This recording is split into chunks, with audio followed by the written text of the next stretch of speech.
This channel does not promote any violent, harmful, or illegal activities. All content provided by this channel is meant for an educational purpose only.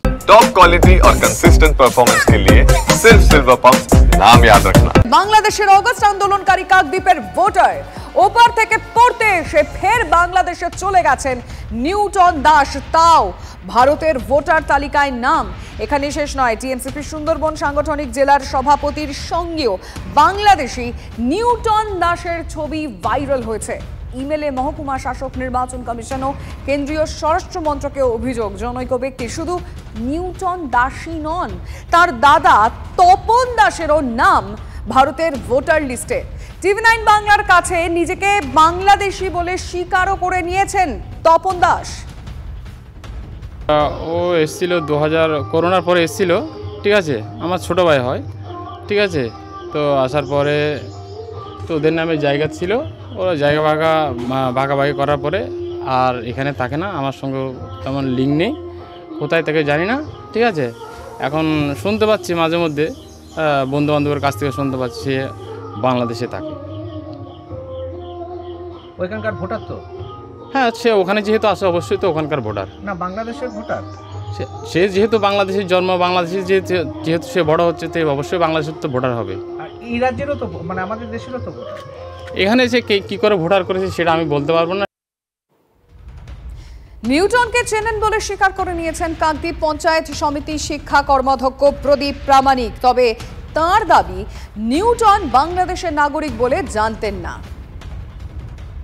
নিউটনকে আমি চিনি, এখানে আমাদের voter, Subhashnagar প্রথম ঘেরির voter. কয়েক বছর আগেই আমাদের সঙ্গে ভালোই সম্পর্ক ছিল, ছেলেটি ভীষণ ভালো, তার ব্যবহার আমাদেরকে মুগ্ধ করেছে।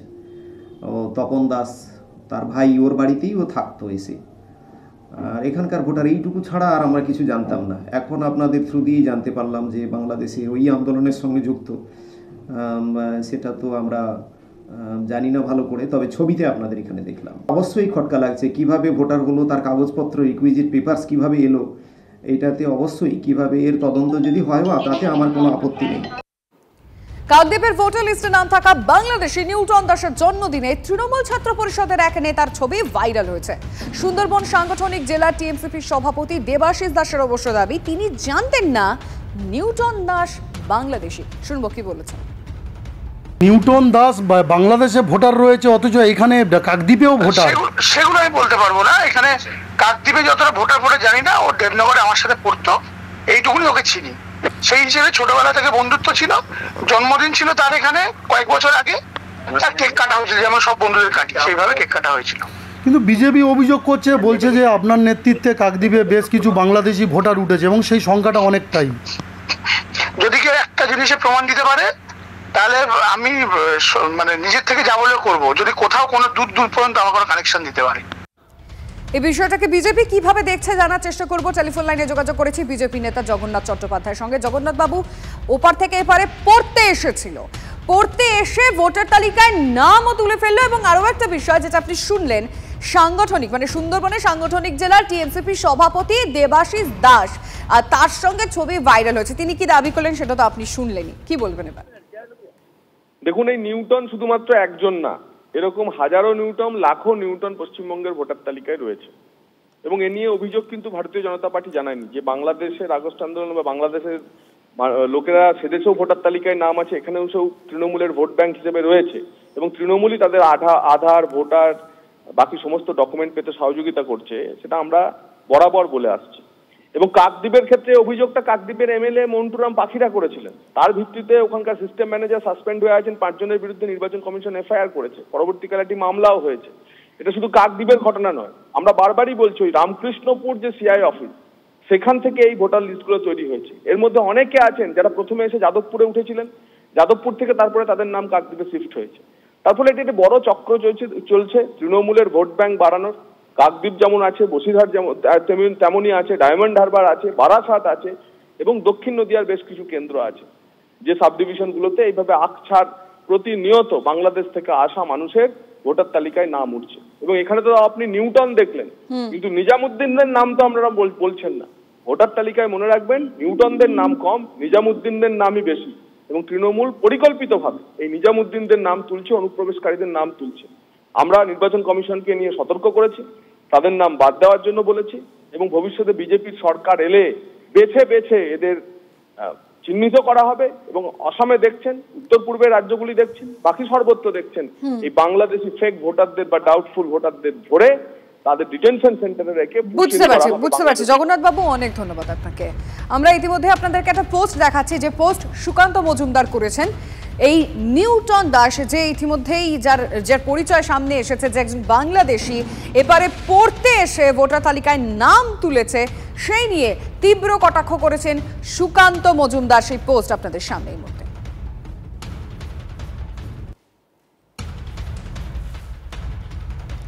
বাংলাদেশের নাগরিক হয়েও ভারতের ভোটার তালিকায় তার নাম রয়েছে, মেনে নিয়েছে নিউটন দাস। এমনকি সে তৃণমূলের মন্টুরাম পাখিরাকে ভোট দিয়েছে দাবি বাংলাদেশি নিউটন দাসের।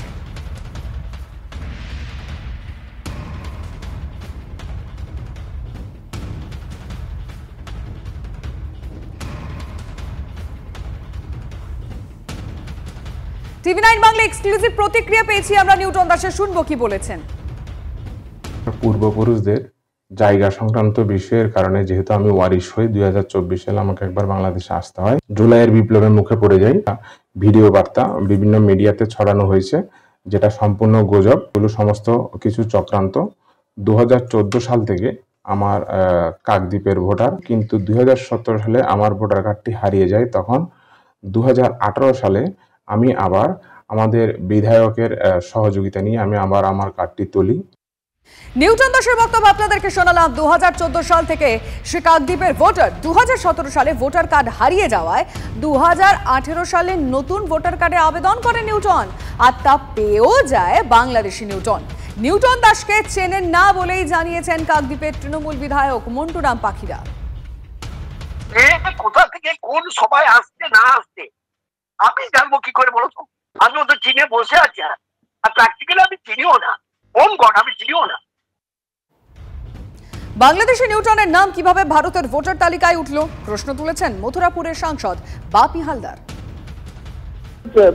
একটা নির্দিষ্ট দায়িত্ব ভারতীয় সংবিধান দিয়েছে তাদের নির্ভুল নির্বাচন তালিকা তৈরি করার জন্য। সেক্ষেত্রে যদি কোথাও কেউ যদি করে থাকে, সে যত বড়ই ধরনের অফিসার হোক বা কোনো জনপ্রতিনিধি বা কেউ যদি কোনো দলের হয়ে থাকে, নিশ্চিতভাবে আইনানুগ তার যা শাস্তি হওয়া দরকার সেই শাস্তি নিশ্চিতভাবে হোক। যদি কেউ নির্বাচন তালিকায় এসে থাকে, কোনো ভোটার কাকে ভোট দেবে, ভোট দেওয়ার অধিকারটা সম্পূর্ণ তার নিজস্ব ব্যক্তিগত ব্যাপার। বাংলাদেশের ভোটার তালিকায় আছে, সেই ব্যক্তির নাম কিভাবে নির্বাচন কমিশন আজকে ডেটে নির্বাচন তালিকায় তুললো, ইন্ডিয়ার নির্বাচন তালিকাতে। টেলিফোন লাইনে এই মুহূর্তে আমরা যোগাযোগ করতে পেরেছি সিপিএম নেতা সুজন চক্রবর্তীর সঙ্গে। সুজন বাবু, নিউটন দাস চাষ সম্পর্কে নিশ্চয়ই আপনার কাছে তথ্য পৌঁছেছে, যে পারে পড়তে এসে ভোটার তালিকায় নিজের নাম তুলে নিয়েছে, এবং শুধুমাত্র তাই নয়, তার সঙ্গে একটা ছবি ভাইরাল হচ্ছে একজনের, যার পরিচয় সুন্দরবনের সাংগঠনিক জেলা টিএমসিপির সভাপতি। কি বলবেন আপনি?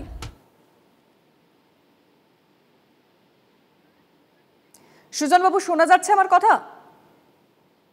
না, কোনোভাবে যোগাযোগ বিচ্ছিন্ন হয়েছে। অবশ্যই আমরা আরো একবার যোগাযোগ করার চেষ্টা করব, এবং বামেদের তরফ থেকে কি প্রতিক্রিয়া আসে, তারা কিভাবে এই বিষয়টিকে দেখছেন সেটা আমরা জানার চেষ্টা করব। ইতিমধ্যেই আমরা সেই যে ছবি ভাইরাল হয়েছে দেখাচ্ছি আপনাদেরকে টিভি9 বাংলা এক্সক্লুসিভলি।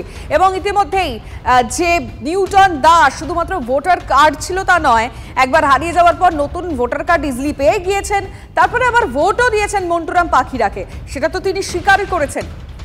আমরা আবারও যোগাযোগ করতে পেরেছি সুজন চক্রবর্তীর সঙ্গে। সুজন বাবু, যে প্রশ্নটা একটু আগে করছিলাম, আরো একবার আপনাকে যেটা জিজ্ঞেস করবো, এই নিউটন দাস এবারে পড়তে এসে ভোটার তালিকায় নাম তুলে দিল, ভোটও দিল, এবং শুধুমাত্র তাই নয়, সুন্দরবনের সাংগঠনিক জেলা টিএমসিপির সভাপতি, তার সঙ্গে তার ছবিও ভাইরাল হয়েছে। কি বলবেন আপনি? নিউটন নামটা কেন রেখেছিল আমি জানি না, যাই হোক, নিউটন দাস এরকম আপনি অনেক পাবেন পশ্চিমবাংলায়। ভোটার লিস্ট আমরা বহুদিন ধরে বুঝছি, বহু, এবং তাতে শাসক দলের যোগ আছে, এটা স্পষ্ট। বাংলাদেশটা এক একজন এক এক রকম বলছেন, নিশ্চয়ই তা তদন্ত করে প্রমাণিত হওয়া উচিত। কেন হলো, কিভাবে হলো, কার প্রশ্রয় হলো, টাকা দিয়ে হলো? ব্যবসায় টাকা দিলে নাকি কার্ড পাওয়া যাচ্ছে, সংবাদ মাধ্যমে দেখছি।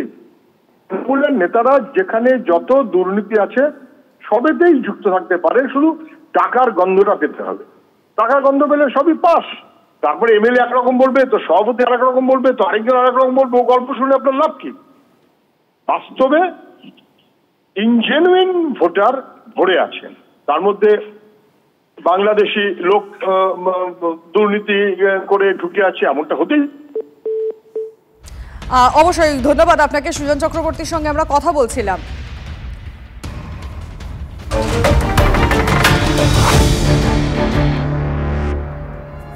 ভুয়ো জন্ম শংসাপত্র দিয়ে পাসপোর্ট তৈরির তদন্তের চাঞ্চল্যকর তথ্য। শুধুমাত্র গোসাবার পাঠানখালী পঞ্চায়েতেই ৩৫০০ ভুয়ো জন্ম শংসাপত্র।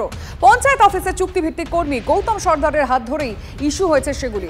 ভবানীপুর থানার একটি মামলায় ওই অভিযুক্তকে হেফাজতে নিয়েছে কলকাতা পুলিশের সিকিউরিটি কন্ট্রোল অর্গানাইজেশন। ৩৫০০ ভুয়ো জন্ম শংসাপত্র ইস্যু হয়েছে, অথচ জানতেনই না পঞ্চায়েত প্রধান। হতবাক আলিপুর আদালতের বিচারক। পঞ্চায়েত প্রধানকে কি ধোয়া তুলসী পাতা ভাবছেন? তদন্তকারী অফিসারকে প্রশ্ন বিচারকের। কলকাতা পুলিশ সূত্রে দাবি, একটি ভুয়ো জন্মের শংসাপত্র তৈরি করার বিনিময়ে গৌতম সর্দার ২০০০ থেকে ২৫০০ টাকা নিতেন। একাধিক এজেন্টের হদিশ মিলেছে। গৌতমকে জেরা করে তাদের নাগালে পেতে চাইছে কলকাতা পুলিশ। ধৃতের ১৩ তারিখ পর্যন্ত পুলিশ হেফাজত। গোসাবার পাঠানখালী পঞ্চায়েতের চুক্তিভিত্তিক কর্মী গৌতম সর্দারের হাত ধরেই প্রায় ৩৫০০ ভুয়ো জন্ম শংসাপত্র তৈরি হয়েছিল। আর সেই সমস্ত জন্ম শংসাপত্রগুলোকেই ব্যবহার করা হতো ভারতীয় পাসপোর্টের আবেদন করার জন্য। এবার কলকাতা পুলিশের ভবানীপুর থানার মামলাতে এই গৌতম সর্দারকে হেফাজতে নেওয়ার জন্য আবেদন জানানো হয় এবং সেই আবেদন ইতিমধ্যেই মঞ্জুর হয়েছে। ক্যামেরায় সুদেবের সঙ্গে সুপ্রিয় গুহ, TV9 বাংলা।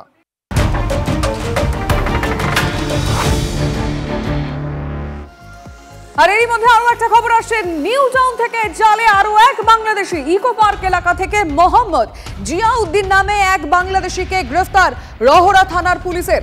বাংলাদেশ থেকে লোক এনে ভারতীয় আধার কার্ড এবং বিভিন্ন সার্টিফিকেট বানিয়ে দেওয়ার অভিযোগে গ্রেফতার। এর আগে রহরা থানার পুলিশ ৩ জন বাংলাদেশিকে গ্রেফতার করেছিল।